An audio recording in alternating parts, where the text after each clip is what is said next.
Hi friends, welcome to my channel. ఈరోజు chicken curry చేయడానికి ముందుగా 1/2 kg చికెన్ని ఒక 3-4 టైమ్స్ వాష్ చేసి పెట్టేసుకున్నాను.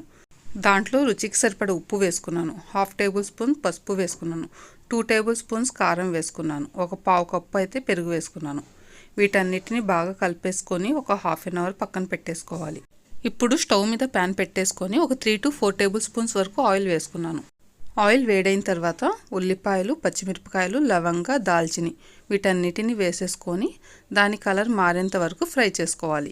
ఉల్లిపాయ ఒక పెద్ద సైజు వేసుకున్నాను, పచ్చిమిరపకాయలు ఒక 2 వేసుకున్నాను. ఇప్పుడు దీంట్లో అల్లం వెల్లుల్లి పేస్ట్ ఒక 2 టేబుల్ స్పూన్స్ వరకు వేసుకున్నాను. దీని పచ్చి వాసన పోయి మంచి అరోమా వచ్చేంత వరకు ఫ్రై చేసుకోవాలి. ఇవి కొంచెం ఫ్రై అయిన తర్వాత దీంట్లో ఒక 3 to 4 టేబుల్ స్పూన్స్ వరకు పచ్చి కొబ్బరి ఇలా పేస్ట్ చేసుకొని వేసేసుకున్నాను.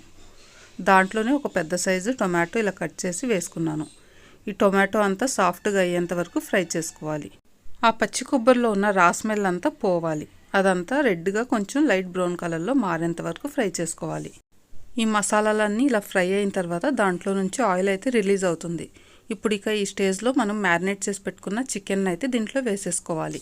ఇప్పుడు ఈ చికెన్ పీసెస్ అన్నిటికీ ఆ మసాలాలన్నీ పట్టేసేంత వరకు బాగా కలిపేసుకోవాలి. వీటన్నిటిని ఒక 2-3 మినిట్స్ వరకు అయితే హై ఫ్లేమ్ మీద కలుపుకుంటూ ఉండాలి. ఇప్పుడు ఇక ఈ స్టేజ్లో దీని మీద మూత పెట్టేసి మీడియం ఫ్లేమ్ మీద కుక్ చేసుకోవాలి. అంటే ఒక 5 మినిట్స్ ఇలా కుక్ చేసిన తర్వాత దాంట్లో ఉన్న వాటర్ అంతా ఇలా రిలీజ్ అవుతుంది. ఇప్పుడు ఈ వాటర్ అంతా డ్రై అయ్యేంత వరకు ఇలా కుక్ చేసుకున్న తర్వాత దీంట్లో వాటర్ యాడ్ చేసుకోవాలి. ఇందాక మనం ఏ వాటర్ యాడ్ చేసుకోలేదండి. ఇప్పుడు ఇక ఈ స్టేజ్లో అయితే వాటర్ యాడ్ చేస్తున్నానండి. ఇక దీన్ని ఒక ఫుల్ ఫ్లేమ్ మీద ఒక 10 మినిట్స్ వరకు కుక్ చేసుకోవాలి. వీటన్నిటిని ఒకసారి బాగా కలిపేసుకోండి. దీని మీద మూత పెట్టేసి ఒక 10 మినిట్స్ వరకు అయితే హై ఫ్లేమ్ మీద కుక్ చేసుకోవాలి. ఇప్పుడు ఇక ఈ స్టేజ్లో అయితే కొత్తిమీర కొంచెం వేసేసుకున్నాను. 1 టీ స్పూన్ అయితే ధనియా పౌడర్ వేసుకున్నాను.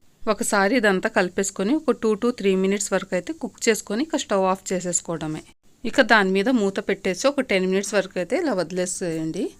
దాని తర్వాత దీని లుక్ అయితే ఇలా ఉంటుందండి. నిజంగానే టేస్ట్ అయితే చాలా అదిరిపోతుంది. మీరు కూడా తప్పకుండా ట్రై చేయండి. ఈ నా రెసిపీ కనుక మీకు నచ్చితే ప్లీజ్ లైక్ చేసి నా ఛానల్ని సబ్స్క్రైబ్ చేసుకోండి. Thanks for watching my video.